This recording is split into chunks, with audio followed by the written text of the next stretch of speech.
ನೀವು ದೇವಸ್ಥಾನಕ್ಕೆ ಎಷ್ಟು ವರ್ಷದಿಂದ ಬರ್ತಾ ಇದ್ದೀರಾ? 1 ವರ್ಷದಿಂದ ಬರ್ತಾ ಇದ್ದಾರೆ. ಹೇಗಿದೆ ಮಹಿಮೆ ಎಲ್ಲ ದೇವ್ರದ್ದು? ತುಂಬಾ ಒಳ್ಳೇದು ಕೊಡ್ತಾಳೆ ಅಮ್ಮ ದೇವರು, ಕೇಳಿದ್ದೆಲ್ಲ ಕೊಡ್ತಾಳೆ.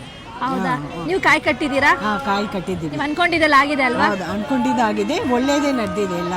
ಹೌದಾ? ತುಂಬಾ ಸತ್ಯ ಇದೆ ಅಲ್ಲ ಈ ದೇವಸ್ಥಾನ? ತುಂಬಾ ಶಕ್ತಿ ಇದೆ. ಇವರಾಡಿದ ಮಾತು ಇವರೊಬ್ರದಲ್ಲ, ಶ್ರೀ ತಾಯಿ ಕಾಟೇರಮ್ಮ ಸನ್ನಿಧಿಗೆ ಬರುವ ಎಲ್ಲ ಭಕ್ತಾದಿಗಳ ಮಾತು. ನಮಸ್ತೆ ಕರ್ನಾಟಕ, ನಾನ್ ಮೇಕಪ್ ಆರ್ಟಿಸ್ಟ್ ಸೌಮ್ಯ ದೇವಂಗ. ಮಕ್ಕಳಂತಿಯರಿಗೆ ಸಂತಾನ ಭಾಗ್ಯ, ಎಷ್ಟೋ ನಿರುದ್ಯೋಗಿಗಳಿಗೆ ಕೆಲಸ ಸಿಕ್ಕಿದೆ, ದೊಡ್ಡ ದೊಡ್ಡ ಕಾಯಿಲೆ ವಾಸಿಯಾಗಿದೆ. ಹೀಗೆ ಎಷ್ಟೋ ಕಷ್ಟಗಳ ಸಮಸ್ಯೆಗಳನ್ನು ತಾಯಿ ಬಗೆಹರಿಸಿದ್ದಾಳೆ. ಗುರುಗಳೇ, ಈ ದೇವಸ್ಥಾನದ ವಿಶೇಷತೆ ಏನು ಗುರುಗಳೇ? ಈ ಕ್ಷೇತ್ರದಲ್ಲಿ ಬಂದು ಕಾಟೇರಮ್ಮ ದೇವಿ ಮೂಲಸ್ಥಾನ. ಈ ಮೂಲಸ್ಥಾನದಲ್ಲಿ ಜೋಡಿ ಹಾಲದ ಮರ ಇದೆ. ಈ ಜೋಡಿ ಹಾಲದ ಮರಕ್ಕೆ ಪ್ರದಕ್ಷಿಣೆ ಮಾಡುವಂತಹದ್ದು, 9 ಕಾಯನ್ನು ಅರ್ಪಣೆ ಮಾಡುವಂತಹದ್ದು. ಏಕೆಂದರೆ ನಮ್ಮ ಜೀವನದಲ್ಲಿ ಎಲ್ಲಾ ರೀತಿಯ ಕಷ್ಟ ಕಾರ್ಪಣ್ಯಗಳ ನಿವಾರಣೆಗೋಸ್ಕರ ನವದುರ್ಗೆಯರ ಪ್ರತಿಷ್ಠೆ ಮಾಡಿದ್ದೇವೆ. ಆ ನವದುರ್ಗೆಯರ ಒಂದು ಅನುಗ್ರಹ ಪರಿಪೂರ್ಣವಾಗಿ ಸಿಗಬೇಕಂದ್ರೆ 9 ವಾರ 9 ಕಾಯನ್ನ ಜೋಡಿ ಹಾಲದ ಮರಕ್ಕೆ ಕಟ್ಟಬೇಕು ಅಂತ ಹೇಳ್ತೀವಿ.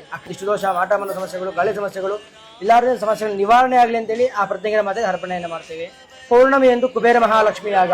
ಆ ಯಾಗಕ್ಕೆ ಪಾಲ್ಗೊಂಡರೆ ಧನ, ಕನಕ, ವಸ್ತು, ವಾಹನಾದಿ ಅಷ್ಟೈಶ್ವರ್ಯ ಪ್ರಾಪ್ತಿ ಮಹಾಲಕ್ಷ್ಮಿಯಿಂದ ನಮಗಾಗುತ್ತೆ.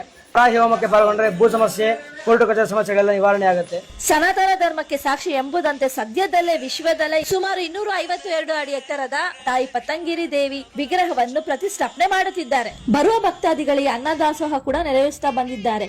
ನೀವು ಕೂಡ ಈ ಕ್ಷೇತ್ರಕ್ಕೆ ಬಂದು ನಿಮ್ಮ ಸಮಸ್ಯೆಗಳನ್ನು ಬಗೆಹರಿಸಿಕೊಳ್ಳಿ. ಇಲ್ಲಿಗೆ ಬರುವ ಭಕ್ತಾದಿಗಳಿಗೆ ಬಸ್ ವ್ಯವಸ್ಥೆ ಇದ್ದು, ಪೂರ್ತಿ ವಿಳಾಸವನ್ನು ನನ್ನ ಡಿಸ್ಕ್ರಿಪ್ಷನ್ ಅಲ್ಲಿ ಮೆನ್ಷನ್ ಮಾಡಿರ್ತೀನಿ. ಹೆಚ್ಚಿನ ಮಾಹಿತಿಗಾಗಿ ಸ್ಕ್ರೀನ್ ಮೇಲೆ ಕಾಣಿಸೋ ನಂಬರ್ಗೆ ಕಾಲ್ ಮಾಡಿ. ಧನ್ಯವಾದಗಳು.